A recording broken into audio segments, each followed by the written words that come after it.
I'm here with Jenny Ambrose. I'm so excited for you guys to find out more about this powerhouse of a woman and to talk about being selfish and all the good stuff. Jenny is the founder and CEO of an award-winning design, science, and strategy studio called Puree Fantastico. Part scientist, part artist, all powerhouse, Jenny knows how to sync with her clients' deepest voice and concerns and communicate the solutions as if they'd always been present, because they are. Her business blends design with anthropology, emotional intelligence, and critical thinking in creating brands, campaigns, commercials, websites, packaging, and more, and has for over 16 years. Jenny, thank you so much for being here. I love being here. Thank you for having me. Absolutely. I'm excited to get to know more about you. I'd love to just start with hearing a little bit more about Puree Fantastico and what's your journey been to creating this? Just tell me a bit about it. Well, the thing is, it's sort of like the journey has been accept who you are, accept what that looks like. It doesn't matter that it doesn't make sense to anybody else.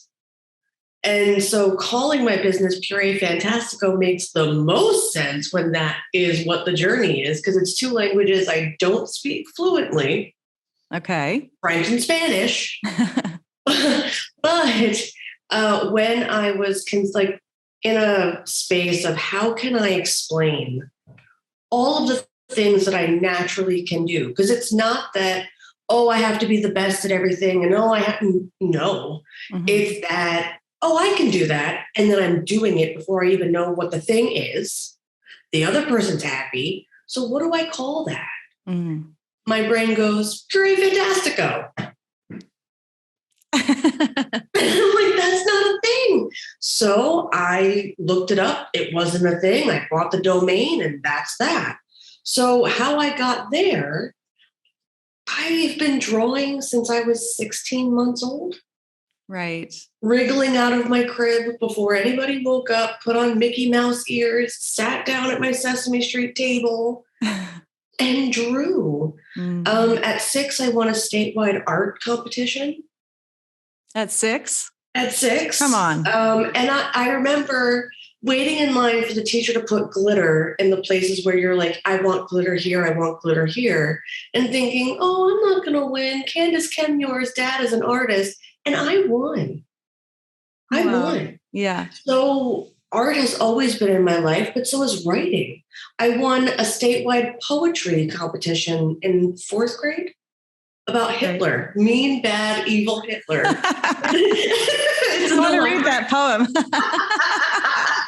But I was 8 and it's in the Library of Congress. So I was also in math competitions, science competitions, reading comprehension. It doesn't matter. I love to learn. I love to grow. And if we're talking about selfishness, the ability to say, I don't care what you see in me.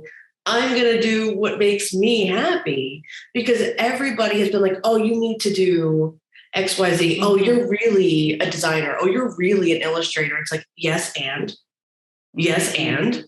I am a writer. I'm a strategist. I'm an analyst. I also made my own clothes at 16. I drew my own tattoo on my arm. I cut people's hair. It doesn't matter. I'm going to do it. I'm going to try. I am so loving this. This makes more sense to me because I read on your website, you describe yourself as a polymath. It's true. And I had to look it up. I didn't know what that meant. And it means a person of wide-ranging knowledge or learning. So this is all making sense to me. And I've also heard it called a hyphenator or something like that. Somebody who does passionate. Yeah. So that sounds like you in a nutshell. Well, here's the truth. You can't tell me Leonardo da Vinci is a polymath and Alexander Hamilton is a polymath, and then I have to call myself a multi-potentialite. No. Right. No. Hell yeah. No. If it's good enough for them, it's good enough for me. Hell yeah, girl. And I love how you're talking about your journey, even from a wee, tiny toddler. Was this something that was nurtured in your childhood? Yes and no. My parents were in theater. So my mom directed plays and my dad built sets. And they did their best with what they had, Mm-hmm. but they did not, they still don't understand me. Like they just don't. So my dad was very much like, she loves this, nurture her art. So I grew up in Northern Jersey and he would take me to art galleries every week and we would go to the city and he would take me to vintage clothes shopping. And so in that way, yes, but I'm actually going to step up and help you pay for art school. No. Mm-hmm. So I put myself through art school after earning a degree in anthropology. And my mom called me every week in art school to be like, drop out. You No made a way. mistake.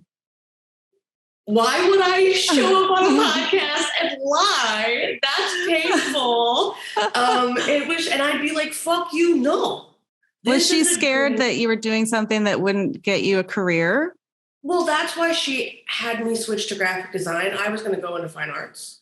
And she was like, please, if you're going to do this, do graphic design. And I'm like, all right, that's fair. I can do what I want to do. And I had wanted to go to art school since I saw The Little Mermaid.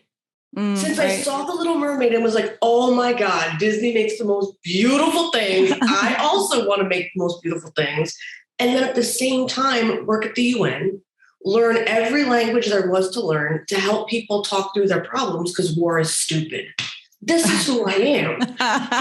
Too. And the fact that I can remember it is like a whole other conversation. But to ask me to give up on that dream was like, you might as well ask me to cut off my arm and be like, this is fine. Hell no. Yeah, it's who you are and it's embracing who you are. And it sounds like that has been there all along, that fierce identity or independence.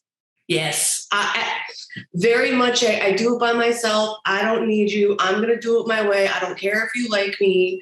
I turned my childhood basement, into my art studio. Yeah. I was like 10 or 11 on our first Aptiva, like the old IBM computer with the floppy disk, writing stories for Are You Afraid of the Dark, collaging, sewing bell bottoms, making dolls. Like I have friends. I have art. Right? Who needs it? And so I would ask my mom, like, can you please just have one friend over? I can deal with one friend, but I really need my own creative time, please. And that's the life I have now. Yeah. I just get paid for it. Right. Wow. So you've blended all of these amazing parts of you into because it doesn't stop. Like when I went to art school, I was good. So I got an internship, and in the internship, they were really nice women, but they said, can't you just be happy making pretty things? Ooh. You're so good at that. You're so good at making pretty things. And I'm like, I know, but I'm not satisfied. Like it's not fulfilling for me. So even when it's good, even when it's easy, isn't it so hard to be the pretty girl? I mean, like that is really what it feels like. So running my own business, I don't have that. And then nobody on earth is going to ask me to do as much work as I like doing. Right. So you do what you like to do. That's what for some people it's Coke. For other people it's baking. For me, it's like, oh, I need a mug. I'm going to design a mug. Like that is just. Yeah. But I think what a lot of listeners can relate to here is what you said about being good at something and somebody saying, can't you just be happy doing this because you're good at it? And you're like, hell no. But I think that's something that we get a lot. I know for me as a mom of 3 young kids, I was told, like, can't you just be happy being a wife and a mom? And for some women, that is all that they want and that lights them up. For me, it was like, no, there's more to me. And I think that a lot of women struggle with that guilt of like, shouldn't I just be happy doing this? I mean, look, to be totally fair, I have this in so many facets. These shouldn't I just? Why can't I, please? Other people's expectations are a weight I don't need. It's just a weight I don't need. So I will try. I give myself the opportunity to like it. I give myself the opportunity to be like, all right, what's the worst that can happen? I'll try this. And then I'm like, yo, famous last words. This is awful. But then I know. Then you know. And I have given it a conscious effort. I have put my heart into it. And then it's like, all right, not for me. And even if it wasn't for me, I still learned the love of learning. Okay. I walked from Bleecker Street to the Lincoln Tunnel, following a pigeon, being like, ooh, because I was curious and bored and I had nothing else to do. So, but what I love about that is you said like the weight of other people's expectations that you just don't, I think you said you don't have time for it. You don't care. And again, that's something that's such a common theme with women is other people's opinions of us. And I know I work with a lot of entrepreneurs who are really terrified to follow their dream because they're so scared of what other people think. Too costly. And then if you want to look at it a different way, you are robbing. I mean, it depends on your natural motivation, but to be so afraid that you hold it in, you are robbing whoever needs that message. Yes. You are holding back whoever needs that gift that you were bored with. And perhaps all of the issues, if you just went bink and lifted that and let it flow, the things that would come from that would be so beautiful and things you couldn't even plan. And it's challenging. Like I am very opinionated. I am a strong personality, if that wasn't obvious. And I don't like the artifice of games. Like I don't get it. I don't want to get it. Between games and fonts, what do you think is gonna win? Like fonts, hands down. And that's the thing. That's the selfishness. I live in society. I am a polite person. I am kind. But between the two things, especially a pandemic, oh my God, I will draw flowers and watch Disney movies. Yeah. That's my choice. Right. And so people are like, wow, you're so brave. It's like, no, it's a very easy decision for me. Mm-hmm. What makes me feel good? Yeah. Comparing myself to people who are we're not even the same animal. We may be the same species, like not the same. Right. Inspire me. I will inspire you, but my goals are different. Your goals are different. And what you said about how does it make me feel? Isn't that the baseline, right? Of like, how does it feel to compare? Or how does it feel to be under the weight of others' opinions of what I should or shouldn't do versus how do I feel when I allow myself to connect to what brings me joy, what lights me up, what I feel like my purpose is. That's such a great way to think about it as opposed to what's right, what's wrong. There's no such thing. Honestly, I mean, like, okay, don't kill people. That's probably wrong. Baseline. We could start it there. But like, you're a coach and you want to help fitness entrepreneurs. There's no right or wrong way. The right or wrong way is what feels good, what is integrity for you, what makes you want to show up every day, because it's going to be ridiculous. You're going to have to ground yourself in something that's sustainable. Mm-hmm. And few things are more sustainable than joy. So I love that because I want to ask you about that. I actually wrote this down because you also describe yourself as relentlessly joyful, and that just lit me up. But it is something that a lot of people find elusive. So how do you stay joyful? Well, I will be honest and tell you that it's been hard. It's not always been something that's been available to me. I remember sitting in my car being like, I can't think of a single damn thing I love in my life other than work. And that is a problem. And when I had that realization, it became like a bloodhound. Like, I'm going to be on a treasure hunt for joy. I'm going to find joy in every moment. And I mean, like, every nuanced micro moment. If a bee flew across the window, I'd be like, oh, a bee, because I just am a pigeon. Look, okay, nature is there and I find it very endearing. But I also find humans endearing. So I went grocery shopping today and I'm behind this elderly man on the escalator and he just has his pinkies skimming the sides of the escalator. And I thought, man, I wonder how old, like how long he's been doing that. Was he 8? Was he 5? Like just like a little kid. And this is, when I say relentlessly joyful, I mean that. There was a woman who dances barefoot on the sidewalk in downtown Sarasota. And I don't know her story at all, but man, I'd love to see her dance. And I join her and we have silent dance parties as we pass each other on the sidewalk. I mean, engage, because you have no idea, one, how rare it is. I had no idea how rare it is. And I started engaging in this way when I was in a really, really depressed place.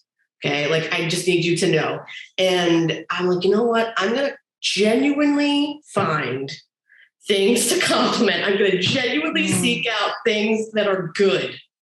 And the response, people's faces, it was like, oh, and that was all it took for me. So that was how I cured that really deep loneliness of like five compliments. And now it's like, girl, thank you so much for wearing that color palette. You have brought me life. Like, but that is so true to who I am. That is such a loud truth to who I am that it's like, all right, bring that out. People need it. Okay. I didn't realize how rare it was. Yeah, it's looking for it in the small things. I think we often think that joy is found in the big stuff, which it can be, but those small daily moments that just give you that feeling of connection with someone else or lights you up in some way. Rubbing, okay, this is true. Rubbing paintbrushes or makeup brushes on your face, sticking your fingers in coffee beans or raw rice. Like, there's just these really sensual, tactile, simple moments that when you're doing that, you're like, man, I feel like I'm 3. Or throwing a pile of leaves at someone, even though you're closer to 40 than you're closer to 7. But that's okay. Yes, being more childlike and yes. playing more and yes. being open to, those small, like you say, sensual, tactile pleasures. Yep. I know for me, it's like lighting a candle or, grabbing my big fuzzy blanket. Like, there's so many little things. And if you're not paying attention, it's just something you do. But it sounds like you're really mastering being awake to your life and paying attention to those small things that have joy to offer you if you're just awake to it. It's cumulative. So like, I wake up and I've got a really luxurious bath mat because I have a cat who loves to be pet on bath mats. So instead of hanging out in the bathroom, just get a whole bunch of stupid bath mats and he wants to be pet everywhere. So already I'm like, oh, this feels nice. And it's right. Just yes and I love myself and I love myself some more and more and more and also more and more. More. And then at the end, you're just like, ha, ha, ha, ha, and then everyone wants to be around you. Like, all you've done is cultivate joy and cultivate your energy. I don't spend my time writing content. My first 4 hours, not an exaggeration, of my morning are spent in that space, meditating, doing an intense ass kickboxing workout that I hate, but I love the endorphins. Love it. Like spending time with my cats. Okay. I love this because I think also a lot of women feel like they've got to be up, got the hustle going, create all the content, make it all beautiful and perfect. And what you're saying is something that I've also discovered is the more I'm with myself in a way that helps me to connect, lights me up, the more I have inspiration. So, you taking 4 fucking hours for yourself every morning. That sounds selfish. Tell me the results. Tell me what that gives you. Ooh, okay. So it came from my husband choosing his alcoholism over our marriage in May. And when that happens and you're already so deep in the self-care journey, you're like, well, I can't be 22 about this. I got to figure this out and be healthy.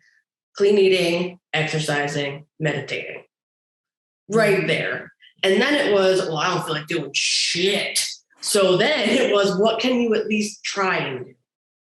And it was hang out with the cats and watch some cartoons and drink your tea and eat your vegetables. Like, okay, I can do that. And it cumulative. And from August to now, I have worked with the high levels of Disney, executives at Disney doing thought leadership from data narration. Talk about not knowing what the fuck you're doing. Like, and I'm like, oh yeah, I can do that totally. And I'm like, what am I actually doing? I worked on a team handling Subway's copywriting and content for their social media for 4 months. I did analysis of social media for Pandora Jewelers. I worked on something for the VA. I branded a military product. And I looked for none of this. This came to me being like, here you go. Wow. And I got invited to work from a publisher with a children's illustration. So data narration, military product, children's illustration. Something I branded and designed the packaging for skincare came out recently. I was published in a book. So when you take care of the you, story is when you take care of you and you treat yourself like a beacon and you fill your space with the things that remind you of being you before anybody else got in the fucking picture, mom, husband, boss, dog, doesn't matter, then it's like, oh yeah, shit makes sense. And you have this calibration of like, this is a me problem. That's a you problem. Mm-hmm. That's a you problem. And let me tell you, I am sensitive. I am empathetic. And the me problem, you problem boundary is newly found. Okay. That's life-changing. Yep. And like not even a, let me tell you something, you problem, but like I told you I was from Jersey. Wow, that sounds like you are not healthy. I'm going to go meditate on this and realize that it's okay that I ask for boundaries. Like that. Such a difference in the energy of how we show up with our boundaries instead of like, here's a big fuck you, which can keep us feeling safe maybe. Versus how can I take care of myself and still love you and be compassionate to your experience? And be like, man, it sucks to feel that anger, huh? You know what I mean? And not even have to say that because that can be kind of rude. But for me, it definitely is the cultivation. And it takes as long as it takes. And sometimes I'll be like, well, because I have 4 cats. So I'm like, oh, they're sleeping, they're chilling out. I'll go try and work. And if I don't feel like working, I can just go hang out at the living. Ain't nobody worried about it. Bills. Oh, let me tell you something else. So I used to have 3 anxiety disorders at the same time. Generalized anxiety disorder, OCD, and PTSD. Wow. Cured 2. I'm in a PTSD relapse thanks to alcoholism and not mine. And in this space, I know exactly what to do to deal with that. But I used to feel like, oh shit, I don't have money to do this future thing. How can I do this future thing if I don't have the money today? And I'm in a space where it's like, no. I'm living today. Mm-hmm. I'm living today. I have exactly what I need today. There's no like bill collector beating down my door being like, you need to pay me 50. No, that's not. No, I have money for groceries. My bills are paid. Things are good. And like that really, really saved me. Mm-hmm. Because you can spend all of your energy and all of your free time worrying about future problems that 9 times out of 10 aren't going to happen. Or you can be like, shit's okay. I'm okay. Like, and do a check. Be like, this is all right. because my credit went from, I defaulted on student loans. So running a business is challenging with student loans, but I did it. And I went from 570 to 690. That's impressive. So it's not, I don't speak from a place of privilege. I speak from a place of like, she earned this. Yeah, man. Yeah. And I mean, there's so much in that, but coming back to the being selfish and you talked about, what did you say? You called yourself a beacon. I love that. Tell me about this beacon. So it's sort of like this image that I have of the heart chakra and the crown chakra being connected.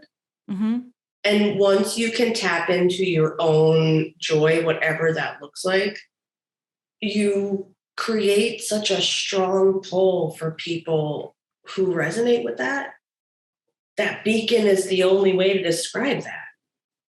Mm-hmm. And for me, it's a whole bunch of different things. It's Lin-Manuel Miranda. It's Leonardo da Vinci. It's Meryl Streep. It's Lady Gaga. It's all of these different things. And I'm like, yes, because that is, and it's not one thing. I am that one thing, but it's pulling from different things. Yeah. You are that for other people. The collective. You just don't know. The collective energy and inspiration. And when you were talking about your morning routine, I actually thought about Lady Gaga because I heard her say in an interview, they said, what do you do in the morning? She said, I wake up and I create stuff that people tell me isn't gonna work. Oh, yeah. It's just, I recognize the weirdo.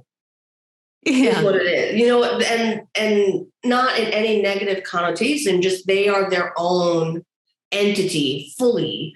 And that is what draws me. So as I am drawn to them, I am more myself. Mm-hmm. I sing harmonies behind people in the grocery store.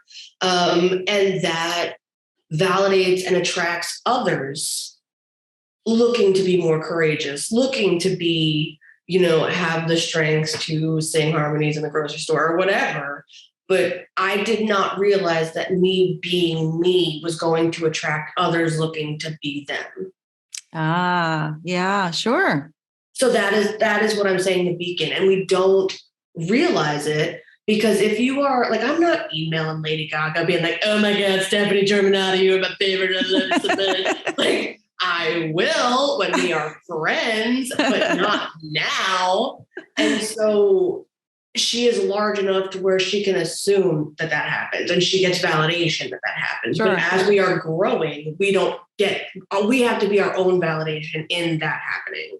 Yep. And the joy is my own validation about that. Because because even in the face of bullshit, I'm still like enjoying singing along to Muppets, drinking my favorite tea. Yeah. I'm not having it. Yeah. And right. Right. I know. Yeah. I always I imagine myself just sitting back, eating some popcorn, watching the freak show out there. Like, I don't have to be a part of that. No, not if it makes you feel bad. Why would you do that? No one's flicking themselves into acid being like, wee, this could be fun. No one's doing that. Exactly. Okay. So I want to hear from you about some advice for our listeners. It's the beginning of 2022. It's a lot of uncertainty, whatever. But we all have goals. We're all women who want to go for our dreams and our desires. How does putting ourselves first help us achieve our goals? What is it about that that's going to help us? So I can't speak for everybody, but I can definitely speak for myself. When I have put my big, meaty goals first, one, they get done. And two, I have energy to give to others. That's how it works for me. Mm-hmm. I've been working on this really long-term personal project since 2008, which sort of makes sense as to how I could do data narration and analysis, but that's fine. I trained myself to wake up at 3 a.m. to work on this. Oh, girl, that's something that I have felt like I wanted to do, but it just sounds terrible. Okay, I want to know about this. For me, it was my own church. Because it was dark, it was quiet. The cats were like, ew, why are you awake at this time? And I had my own space to listen to my 90s club dance music and write data because it's a tedious, I hated it. Okay. Like I'm not a data writing person, but I do what needs to be done in order to achieve my goals. And that's the step that was needed. So that's what I'm doing. And I finished that portion in 2.5 years. I have designed my own software, created a prototype, like learned software to create a prototype, wrote 450,000 words to do this project. Wow. That is my own. That's not for a client. No one asked me. It was, here's how I see design.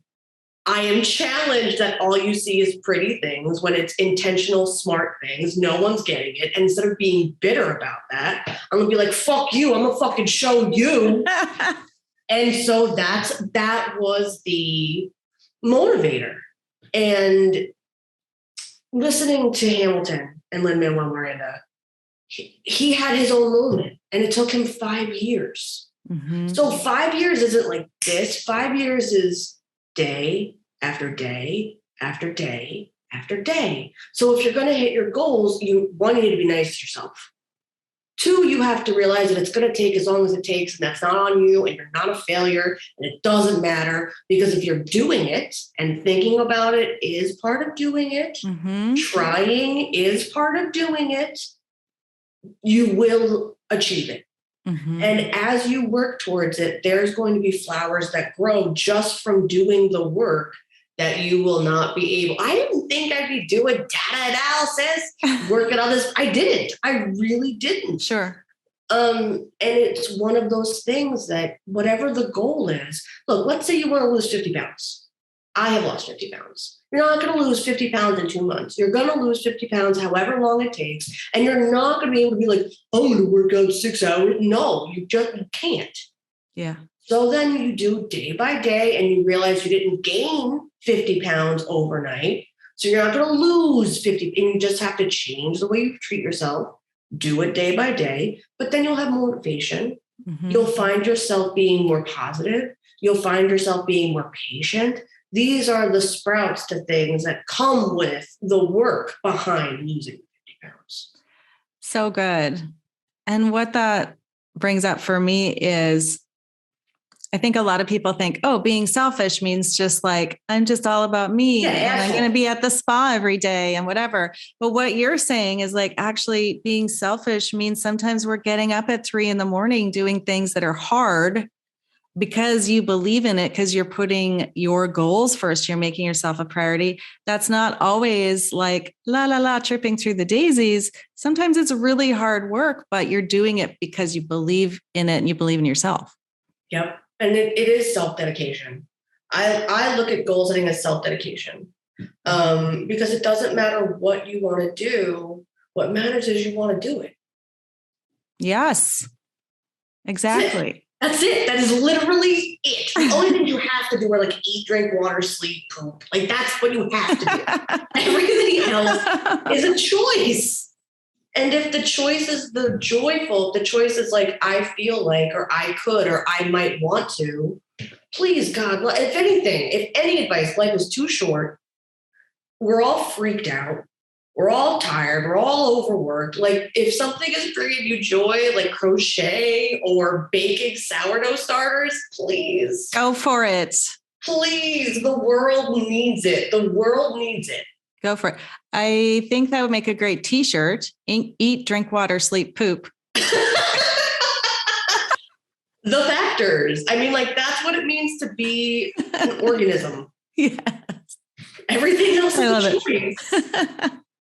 Okay. So I want to ask you a couple questions to wrap up. I have two questions for you. One is, what makes you feel like your best self?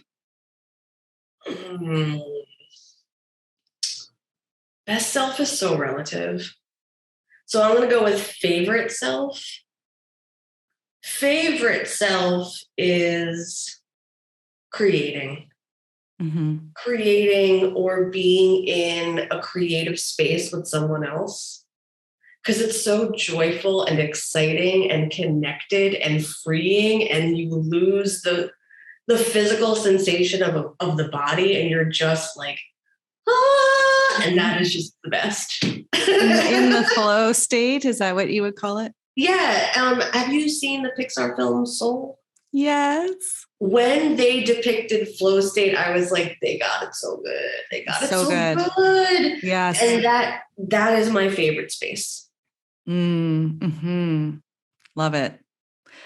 Okay. If you could go back in time and say one thing to and I'm going to pick a time that you mentioned, the you that wrote the Hitler poem. Ooh. How old were you? 8. Okay. If you could go back in time and say one thing to your 8-year-old self, what would you tell her? Friends come and go. Creativity is forever. That has been the recurring beat of my life, is my creativity. Has gotten me through every single high, low, weirdness, dark forest of the soul. All of it is just like, let's just make stuff. Oh my gosh. I love it. It's like your North Star. Yes. Yeah. Okay. Now I lied. I have some rapid fire questions. Are you ready? Yes. Okay. Brace yourself. If you could have dinner with 3 people, dead or alive, who would they be? Stanley Kubrick, Marcel Duchamp. They have the same birthday, by the way, which is fascinating to me. Queen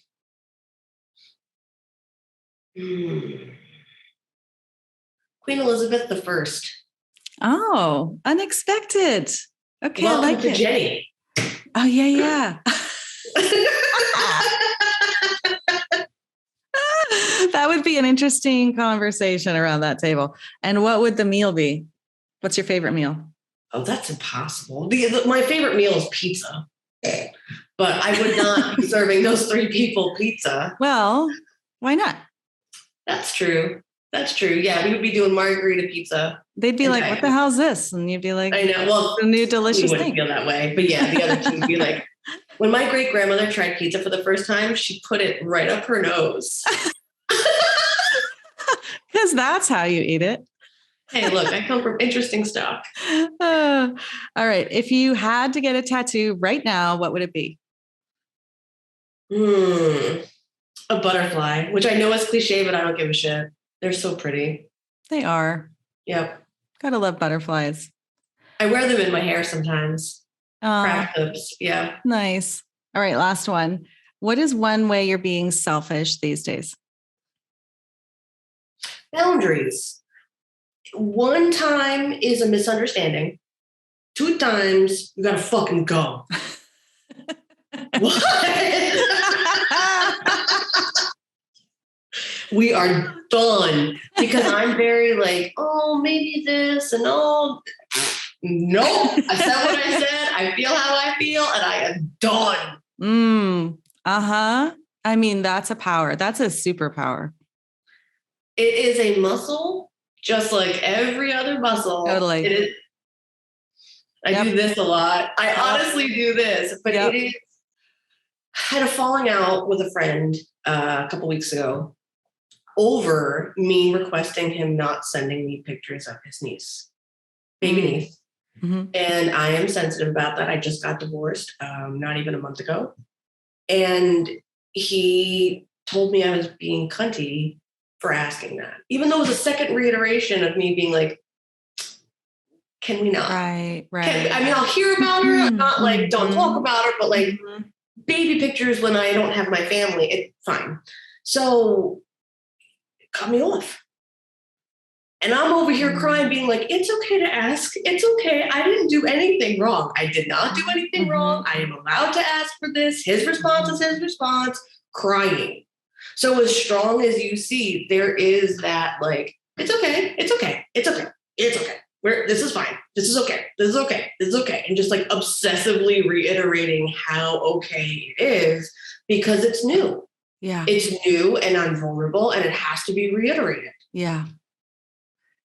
And that is the hard part, is standing in our truth and then allowing the other person to have their experience of our truth. And their own truth, and having that be okay. And it's like, so hard. This is a masterstroke. That's a ninja move, my friend. That's a ninja. So there are move. 24 roses in a beautiful vase for me that I bought myself because it was buy one, get one. Yes. So treat yourself, ladies, please. Life is too short. You are too beautiful and you are too powerful. Yes. And that's what we need to remember. Everyone go buy themselves flowers today. I'm going to go buy myself flowers today because of that. I love that. Yes. Thank you. All right. Well, where can our listeners find you? Tell us all the deets. PureeFantastico.com, Instagram at Puree Fantastico, and Facebook at Puree Fantastico. Easy peasy. Yeah, it's the way I like to do it. Thank you so much for coming, Jenny. I've had such a blast talking to you and getting to know you. It has been an absolute pleasure, very invigorating. So thank you for having me. Love it. All right. Well, take care and we'll talk to you soon. Bye-bye. Bye.